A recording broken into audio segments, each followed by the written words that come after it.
Huwag kang maging kampante. Kasi alam mo yung taong hindi mo na-appreciate ngayon?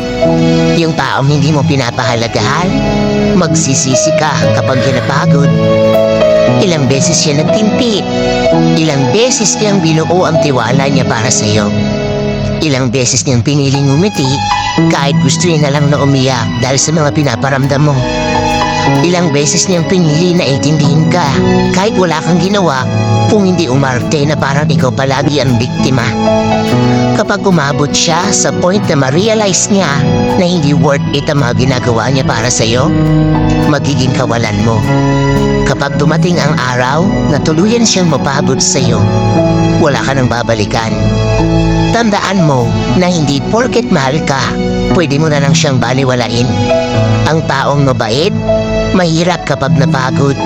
Kung nakakaya mo siyang baliwalain, sorry to say, pero hindi mo siya deserve. Tama lang, napakawalan ka.